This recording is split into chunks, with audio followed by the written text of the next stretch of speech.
अवधूत चिंतन श्री गुरुदेव दत्त श्री स्वामी समर्थ. आजच्या व्हिडिओमध्ये आपण पाहणार आहोत की नवरात्र सुरुवात झालेली आहे आणि आपण अवश्य नवरात्रीमध्ये मंगल कलशाची स्थापना करतो किंवा ज्याला आपण कुलदेवीचा कलश देखील म्हणतो. पण का बरं या कुलदेवीच्या कलशाची स्थापना करायची आहे, यालाच आपण अमृताचा घट देखील म्हणतो.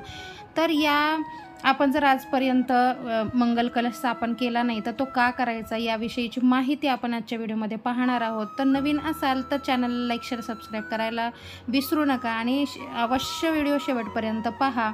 तर आपण घटस्थापना काही ठिकाणी काही घरांमध्ये केली जाते तर काही घरांमध्ये केली जात नाही. तर काही घरांमध्ये फक्त अखंड दीप म्हणजे दिवा लावला जातो. तर काही ठिकाणी कुलदेवीचा कलश किंवा मंगल कलशाची स्थापना नवरात्रीच्या 9 दिवसांमध्ये केली जाते. मात्र आपण हा जो स्थापलेला कलश आहे पुढे देखील कंटिन्यू करू शकतो. म्हणजे नवरात्र संपल्यानंतर देखील हा कलश आपण कंटिन्यू करू शकतो. म्हणजेच आपण नवरात्रीनंतर देखील याची पूजा करायची आहे.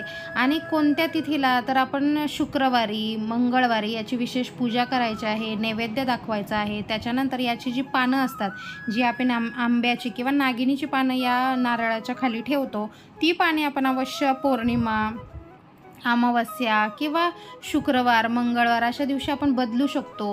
हा नारळ आपण त्या मंगळवारी आणि शुक्रवारी अवश्य धुवायचा आहे आणि तो पुन्हा कुंकू लावून कलशावर स्थापित करायचा आहे. तर कसं आपण आता मागच्या व्हिडिओमध्ये आपण पाहिलं की मंगल कलश स्थापना कशी करायची आहे. तर हा आता कलश आपण पाहूयात कशासाठी आपण हा आपल्या देवघरामध्ये ठेवायचा आहे. कलश किंवा घटस्थापना आपण प्रत्येक शुभ कार्यात करत असतो. घरात वास्तुशांती असो, सत्यनारायणाची पूजा असो, लक्ष्मीपूजन असो, नवरात्र असो किंवा कोणतंही मांगलिक आपल्या घरामध्ये शुभ कार्य असो, लग्न असो, याच्यामध्ये आपण मंगल कलशाची स्थापना अवश्य करतो. तर याचे काय म्हणजे कारण आहे किंवा काय फायदा आहे. तर एक आहे अमृताचा घट. हे मंगल घट समुद्र मंथनाचं प्रतीक देखील आहे. सौख्य आणि भरभराटीचे प्रतीक म्हणजे कलश, यालाच आपण घट देखील म्हणतो. पाणी हे हिंदू धर्मात पवित्र मानले जाते म्हणून पूजा घरात ते ठेवतात. त्यामुळे पूजा यशस्वी आणि पूर्ण होते. हे कलश किंवा घट त्याचाच प्रकार आहे. प्रकारे अमृत मंथनाच्या दरम्यान मंदराचल डोंगराला घुसळून अमृत काढले होते. असे केसाळ नारळ देखील मंदाचल डोंगराप्रमाणे आहे. कलश हे विष्णूसारखे आहे. त्यामध्ये भरलेले पाणी म्हणजे सागर आहे आणि त्यावर बांधलेला दोरा हे वासुकी नागासम आहे, ज्याचे मंथन केले गेले होते. यजमान आणि पुरोहित हे देव आणि दानवाप्रमाणे आहेत किंवा आपण म्हणू की मंथन करणारे आहेत. पूजेच्या वेळी असे मंत्रपठण केले जातात की ज्यामुळे आपल्या घरामध्ये एकदम प्रसन्न वातावरण निर्माण होतं. तर या मंगल कलशाची स्थापना करताना आपण पाहिलं की तांब्याचा कलश घ्यायचा आहे. त्याला आपण कुंकवाने स्वस्तिक काढायचं आहे. 5 खालून वर उभ्या रेघा मारून घ्यायच्यात कुंकवानी. या कलशामध्ये पूर्ण भरून पाणी घ्यायचं आहे. याच्यामध्ये 1 रुपयाचं नाणं, सुपारी, हळद, कुंकू, अक्षता, फूल व्हायचं आहे आणि त्याच्यानंतर आंब्याची किंवा नागिनीची पानं ठेवायची आहे. आणि एक कलश आपण स्थापताना त्याच्यावरती 1 नारळ किंवा श्रीफळ ठेवायचं आहे. आणि कलश आपण स्थापताना तो तसाच ठेवायचा नाही आहे, तर त्याच्या खाली अवश्य अखंड तांदळाची रास करायची आहे आणि त्याच्यावरती हळदी कुंकू टाकूनच आपण हा कळस स्थापित करायचा आहे. की आपण हा आपल्या कुलदेवीचा कळस म्हणून देखील किंवा कलश म्हणून देखील स्थापना करू शकतो किंवा नवरात्रीच्या घट म्हणून देखील स्थापना करू शकतो.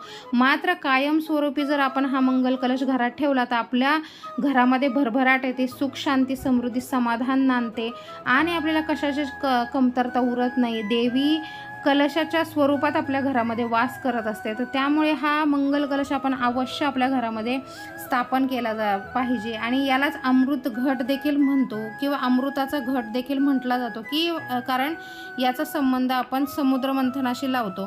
तर आता हा आपण पाहूया की घट आपण कुठे ठेवायचा आहे. तर आपण वास्तुशास्त्राप्रमाणे आपलं देवघर जसं ईशान्य दिशेला ठेवतो तसंच वास्तुशास्त्राप्रमाणे आपल्या देवघराच्या आपण बसतो त्या आपल्या डाव्या हाताला ठेवायचं आहे. वास्तुशास्त्राप्रमाणे ईशान्य दिशेने पाणी ठेवावं. असं केल्यास घरात सौख्य, शांती आणि भरभराट होते. म्हणून कलश स्थापनेच्या स्वरूपात पाणी ठेवावं. घरातील ईशान्य कोपरा नेहमी रिकामा ठेवावा आणि तिथे घटाची स्थापना करावी. त्यानंतरचं आहे तिसरं आपण कारण किंवा फायदा, वातावरण शुद्ध आणि सकारात्मक होतं. असं म्हणतात की मंगल कलशात तांब्याच्या भांड्यात पाणी भरलेलं असतं, त्यामुळे विद्युत चुंबकीय ऊर्जा निर्माण होते. नारळ देखील पाण्यानं भरलेलं असतं. दोघांच्या संयोजनानं वैश्विक ऊर्जेसारखं वातावरण तयार होते, जे वातावरणाला दिव्य बनवतं. यामध्ये सूत बांधले जाते, जे आपण कलशाच्या मुखावरती लाल आणि पिवळ्या रंगाचा धागा बांधतो, ते ऊर्जा बांधून ठेवते आणि एक वर्तुळाकार वर्तुळ बनवले जाते. अशा प्रकारे हे एक प्रकारचे सकारात्मक आणि शांततापूर्ण ऊर्जा तयार करतं, जी हळूहळू घरात पसरते आणि आपल्या सर्व घरामध्ये मधील जे नकारात्मक वातावरण आहे ते नष्ट होते आणि सर्व गोष्टी सकारात्मक होतात. चौथा एक फायदा आहे की घट आपण म्हणजे स्थापन कसं करावं, तर ईशान्य जमिनीवर कुंकवाने अष्टदल करायचं आहे किंवा आपण अक्षता ठेवायच्या आहेत आणि त्याच्यावरती हळदी कुंकू वाहून हे घट आपण स्थापित करायचं आहे. एका तांब्याच्या किंवा काश्याच्या कलशात आपण अवश्य याचं करायचं आहे. आपल्याला जर आंब्याची पानं मिळाली तर अतिशय उत्तम. हे नारळाच्या खाली आपण ठेवायचे आहेत आणि अवश्य घटावरती आपण स्वस्तिक काढायचं आहे आणि जो लाल आणि पिवळ्या रंगाचा धागा आहे तो अवश्य बांधायचा आहे, तो खूप महत्त्वाचा आहे. तर अशा प्रकारे आपण कुलदेवीची एक सेवाच या प्रकारे करायची आहे की मंगल कलशाची आपण स्थापना करायची आहे आणि आपण नवरात्रीच्या 9 दिवसांमध्ये कधीही ही स्थापना करू शकतो. तर अवश्य नवरात्रीमध्ये अष्टमी नवमीला देखील आपण या घटाची स्थापना, कलशाची स्थापना करू शकतो. मंगळवार, शुक्रवार, अमावस्या, पौर्णिमेला विशेष पूजा करायची आहे आणि आपल्या देवीचा आशीर्वाद सतत आपल्या कुटुंबावर राहावा. त्यांच्यामुळे आपल्याला आपल्या घरामध्ये नकारात्मकता दूर व्हावी, दरिद्रता दूर व्हावी, भरभराट व्हावी, बरकत यावी आपल्या घरामध्ये, म्हणून प्रार्थना करायची आहे. तर अशा प्रकारे आजच्या व्हिडिओमध्ये सांगितलेली माहिती तुम्हाला कशी वाटली नक्की कमेंट करून सांगा आणि चॅनलला लाईक, शेअर, सबस्क्राईब करायला विसरू नका. श्री स्वामी समर्थ. जय जय स्वामी समर्थ. धन्यवाद.